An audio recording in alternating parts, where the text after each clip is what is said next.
unidade grande. Direita, frente, esquerda, frente, gol! 5 da unidade de água. Direita, frente, esquerda, frente, gol! 3 já veteranos. Direita, frente, esquerda, frente, gol! E outra das mais distantes prisões sob pena de 3 anos, podendo ser estendida caso descumprimento das normas. Direita, frente, esquerda, frente, gol! A primeira semana se baseou no reconhecimento dos presos e estabelecimento das novas regras. Os presos de cabeça baixa, cada um no seu canto, analisando o local ao qual passariam os próximos anos. Os chefes de cadeia botavam medo e os detentos ficavam quietos, só escutando. Vamos fazer TNTC, meu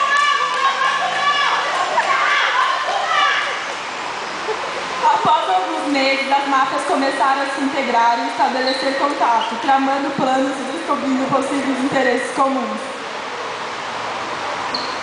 Um plano de fuga foi administrado no trajeto de punições físicas dos presos, mas acabou com o ônibus afundando em meio à lama.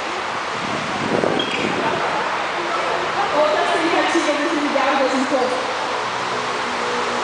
de energia elétrica funcionaram, mas logo foram colocados presos novamente.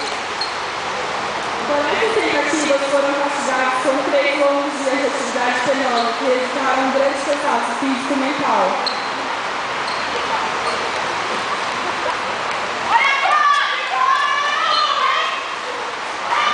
Thiago, Marquinho tá na outra! Olha cá!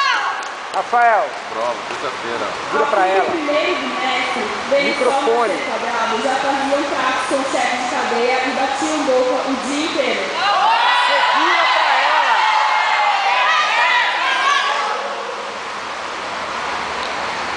Porém, o mau comportamento de alguns resultou em reduções de benefícios.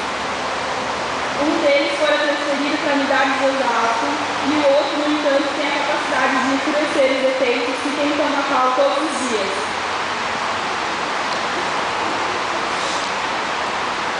Contudo, o desejo de fuga dos detentos não diminuiu. Hoje, 14 de maio, foi reportada a fuga em massa dos presos. Visto pela última vez na região da Grande Triana, os policiais